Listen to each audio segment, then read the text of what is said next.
एक बार एक पिता और उसका पुत्र जलमार्ग से कहीं यात्रा कर रहे थे और तभी अचानक दोनों रास्ता भटक गए। फिर उनकी नौका भी उन्हें ऐसी जगह ले गई जहां दो टापू आसपास थे और फिर वहां पहुंचकर उनकी नौका टूट गई। पिता ने पुत्र से कहा, अब लगता है हम दोनों का अंतिम समय आ गया है। दूर दूर तक कोई सहारा नहीं दिख रहा है। अचानक पिता को एक उपाय सूझा। अपने पुत्र से कहा कि वैसे भी हमारा अंतिम समय नज़दीक है, तो क्यों न हम ईश्वर की प्रार्थना करें। उन्होंने दोनों टापू आपस में बांट लिए, एक पर पिता और एक पर पुत्र, और दोनों अलग अलग टापू पर ईश्वर की प्रार्थना करने लगे। पुत्र ने ईश्वर से कहा, हे भगवान, इस टापू पर पेड़ पौधे उग जाए जिसके फल फूल से हम अपनी भूख मिटा सकें।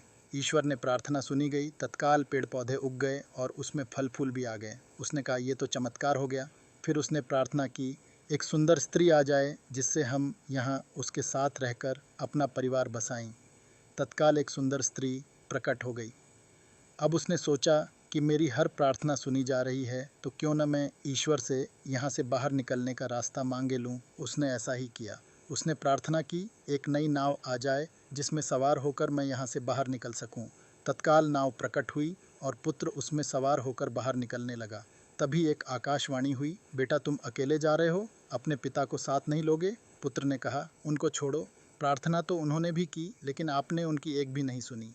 शायद उनका मन पवित्र नहीं है, तो उन्हें इसका फल भोगने दो ना। आकाशवाणी ने कहा, क्या तुम्हें पता है कि तुम्हारे पिता ने क्या प्रार्थना की। पुत्र बोला, नहीं। आकाशवाणी बोली, तो सुनो, तुम्हारे पिता ने एक ही प्रार्थना की, हे भगवान, मेरा पुत्र आपसे जो भी मांगे उसे दे देना, क्योंकि मैं उसे दुख में नहीं देख सकता, और अगर मरने की बारी आए तो मेरी मौत पहले हो, और जो कुछ तुम्हें मिल रहा है उन्हीं की प्रार्थना का परिणाम है। पुत्र बहुत लज्जित हो गया। सज्जनों, हमें जो भी सुख, प्रसिद्धि, मान, यश, धन, संपत्ति और सुविधाएं मिल रही है, उसके पीछे किसी अपने की प्रार्थना और शक्ति जरूर होती है, लेकिन हम नादान रहकर अपने अभिमानवश इस सब को अपनी उपलब्धि मानने की भूल करते रहते हैं, और जब ज्ञान होता है तो वास्तविकता का पता लगने पर मात्र पछताना पड़ता है। हम चाह कर भी अपने माता पिता का ऋण नहीं चुका सकते।